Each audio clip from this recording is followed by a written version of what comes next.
Quero saudar então todos os irmãos, mais uma vez com a paz do Senhor. Hoje estaremos realizando a lição 7, uma mulher em julgamento. O nosso versículo está lá em 1 João, capítulo 1, versículo 9. Mas se confessarmos os nossos pecados a Deus, Ele cumprirá a sua promessa e fará o que é correto. Ele perdoará os nossos pecados e nos limpará de toda maldade. Então, nós vamos ver hoje sobre uma mulher. E ela vai enfrentar um julgamento.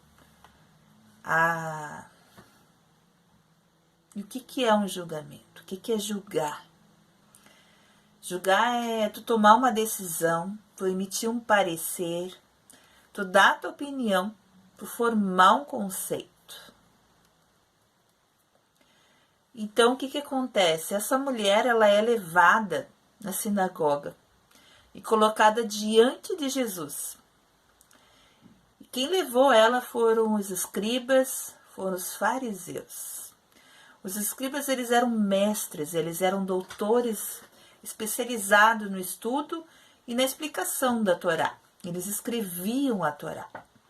E os fariseus, que têm por significado separados, eles eram participantes das cerimônias religiosas. Eles não eram sacerdotes, mas eles eram praticantes de todos os rituais que estavam lá na Torá.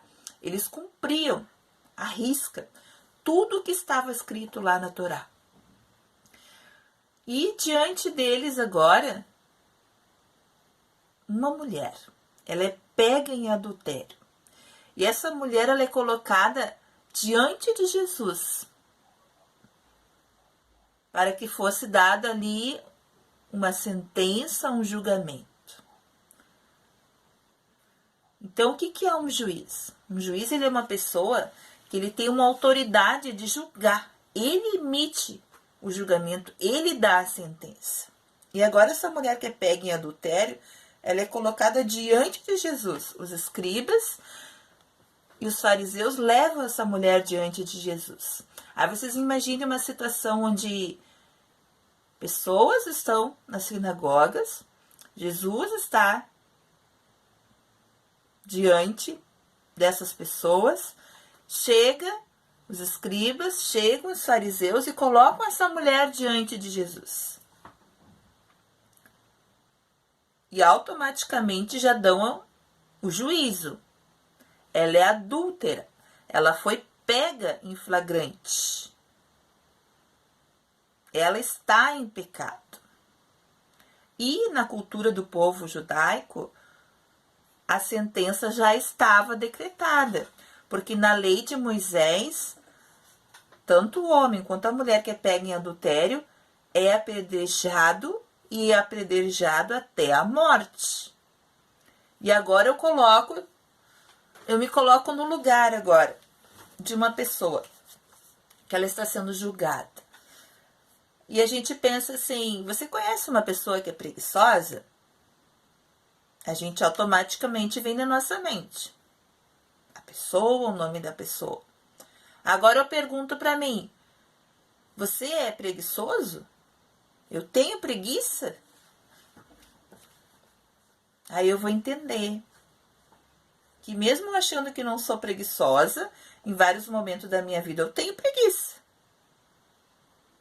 É preguiça para me levantar, é preguiça para fazer alguma coisa que eu preciso fazer. Eu tenho que dar um jeito e vencer. Eu sou preguiçosa? Eu mesma tenho que responder e refletir sobre isso. E aí a gente automaticamente se julga. E ao mesmo tempo a gente dá a absolvição. Eu não dou a sentença. Mas quando eu tenho isso com relação ao outro, eu já não tenho essa absolvição. Mas a sentença permanece. Ele é preguiçoso. Ela é preguiçosa. Mas quando é eu consigo refletir, eu consigo pensar diferente. Eu até me acho não preguiçosa, mesmo tendo preguiça de pegar minha Bíblia, de ler a palavra. eu vou dizer que não sou preguiçosa.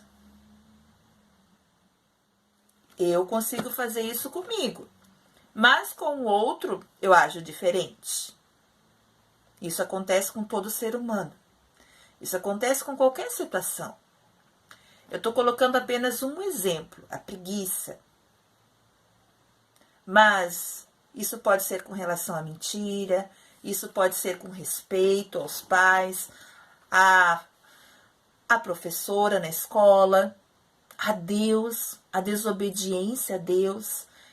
A gente precisa refletir sobre as nossas ações, a gente precisa refletir sobre os nossos sentimentos, a gente precisa refletir sobre os nossos pensamentos. Porque a nossa mente, ela pensa, o nosso corpo age, o nosso sentimento sente. Eu tenho emoção, eu tenho percepção, eu tenho intelecto, eu penso. E isso tudo me traz julgamentos, isso tudo me traz sentença, isso tudo me traz absolvição com relação a mim, com relação ao outro. Como que eu tenho sido de fato? É muito fácil dar uma sentença, é muito fácil eu julgar alguém. Mas quando é que eu reflito sobre as minhas ações? Quando é que eu reflito sobre o que eu faço? Quando é que eu reflito sobre o que eu falo?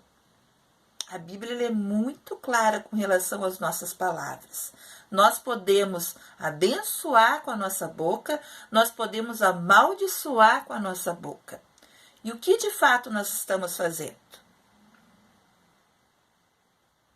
É assim quando eu converso com meu irmão, é assim quando eu falo dentro da minha casa sobre alguém, sobre uma pessoa, sobre alguém do ministério, sobre alguém lá do meu trabalho, sobre alguém da minha escola. O que de fato nós estamos fazendo? Será que nós realmente podemos julgar alguém? Será que nós realmente temos a capacidade de julgar alguém? E mais do que isso, eu tenho o poder de dar o julgamento, a sentença a alguém? E o que de fato é essa sentença? Que me permite que eu dou a sentença sem conhecer o contexto, sem conhecer a pessoa, julgando uma pessoa. A gente precisa de fato saber qual é a nossa função dentro da casa do Senhor, dentro da igreja do Senhor, dentro da nossa casa, a quem nós devemos obediência, a quem nós precisamos fazer o nome do Senhor ser conhecido. Porque é muito fácil emitir o julgamento. É muito fácil eu emitir uma sentença, eu culpar alguém. Mas eu nunca ajo do mesmo jeito quando é comigo.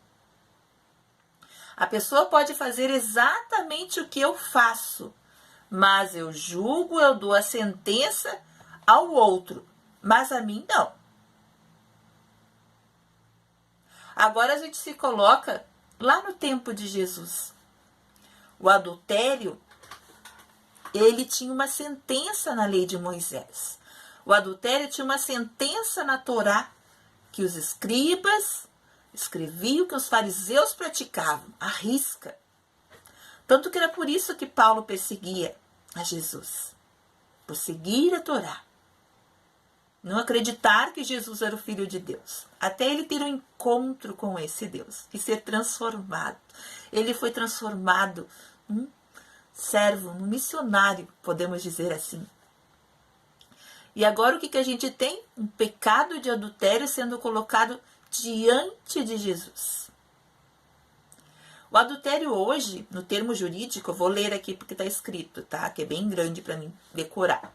Então, o adultério, no termo jurídico, ele é uma violação da transgressão de regra de fidelidade conjugal, imposta aos cônjuges pelo contrato matrimonial, pelo princípio que consiste em não se manter em relações carnais com outra pessoa fora do casamento. E por extensão, infidelidade estabelecida por relação carnal com outro parceiro que não é o companheiro habitual. E naturar é um pecado simples. Um pecado que nos afasta da presença de Deus. E não existe para Deus um pecado grande, um pecado pequeno, um pecado maior. O pecado dele é maior que o meu, um pecado menor. O que existe é pecado. E pecado é tudo que nos afasta da presença de Deus. Tudo que é contrário ao caráter de Deus. Então a gente precisa ter bem claro o que é pecado. E o que é ser um pecador.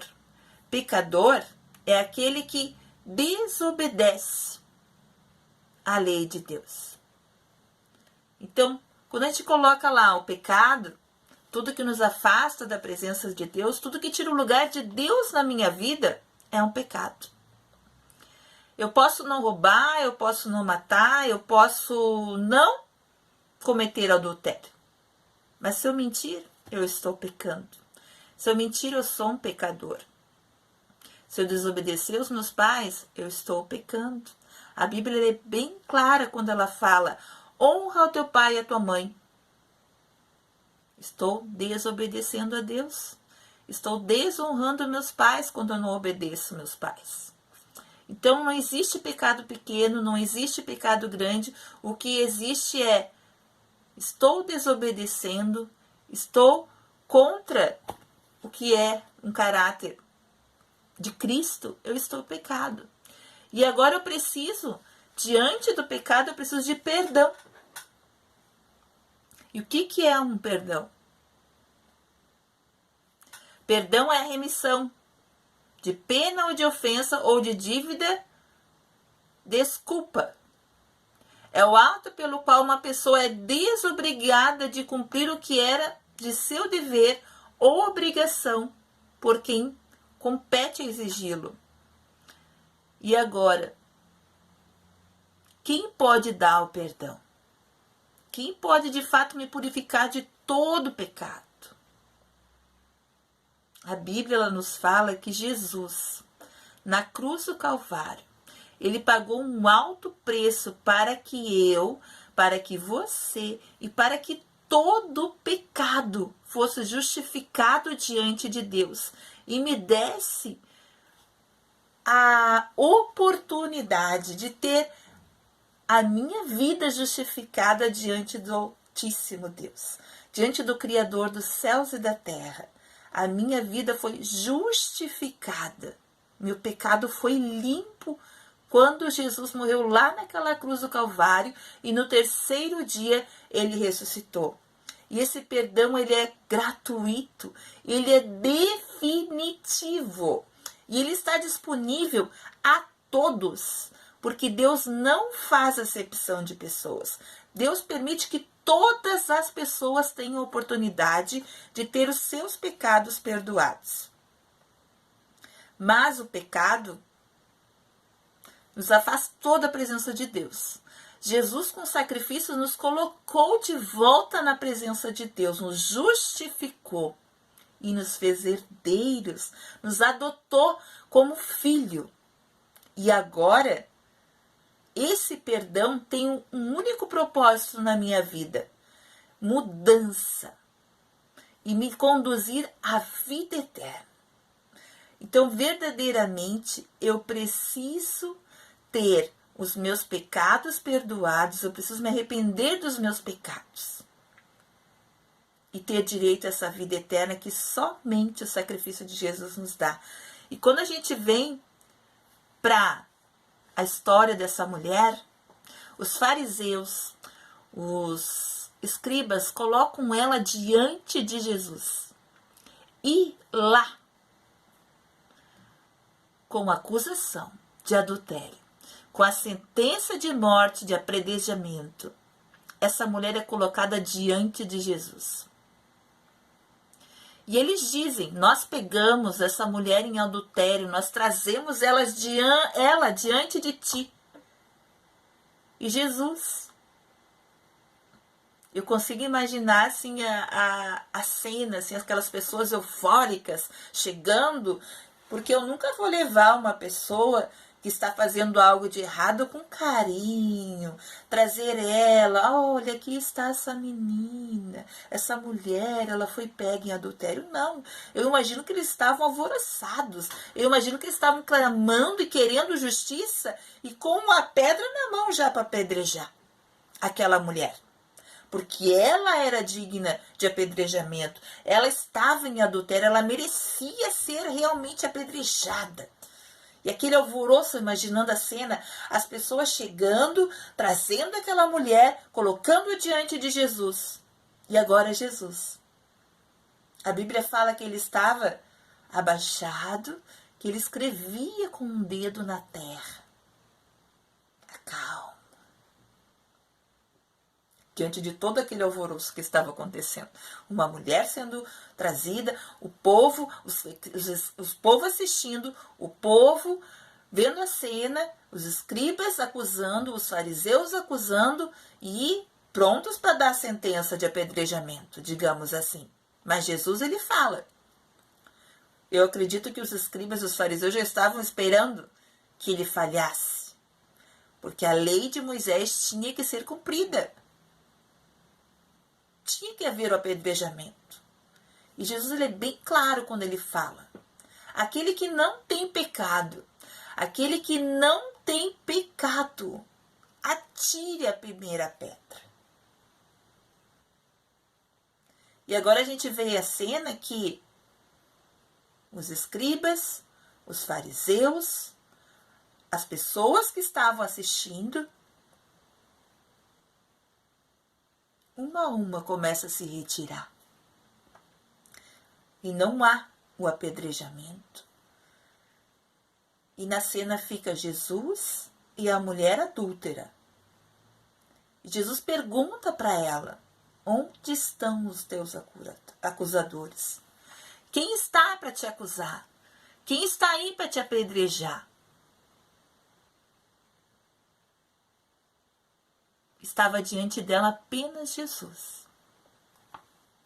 Jesus, aquele Jesus que se tornou conhecido, aquele Jesus que fez milagres, ele mostrou compaixão. Ele confrontou os acusadores que perguntavam, que acusavam. Aquele que tem a autoridade de jogar essa pedra, aquele que nunca pecou, que atire a primeira pedra. E todos saíram. Não ficou ninguém além de Jesus e a mulher. A mulher adúltera estava diante do mestre. E ele não deu sentença de morte para ela, mas ele deu o perdão. Ele disse, vá e não peque mais. É isso. O perdão, ele tem propósito, o perdão, ele tem mudança. Nós precisamos ter o caráter de Cristo. Nós precisamos amar ao nosso próximo como a nós mesmos. Nós precisamos verdadeiramente adorar e exaltar esse Deus de toda a nossa alma, com toda a nossa força. Ser cristão é exatamente isso. É parecer com Cristo, amar como Cristo, perdoar como Cristo. Eu preciso amar, eu preciso perdoar. Eu preciso ter o perdão para merecer o perdão. Eu preciso perdoar. Porque assim como eu perdoo o meu Senhor, Jesus também me perdoa. Se eu não sei perdoar, eu não sou digna de perdão. Então não cabe a mim julgar, não cabe a mim e nem a você. Porque nós nos fazemos juízes muitas vezes. Nós confessamos com nossos lábios a sentença, nós julgamos com os nossos lábios.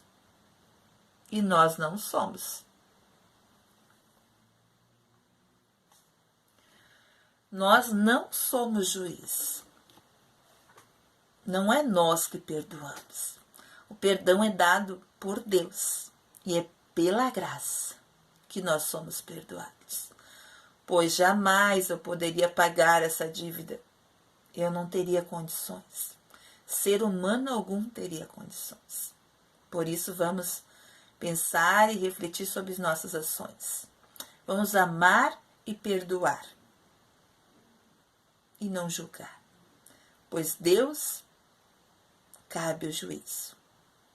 Não a mim e nem a você. Amém?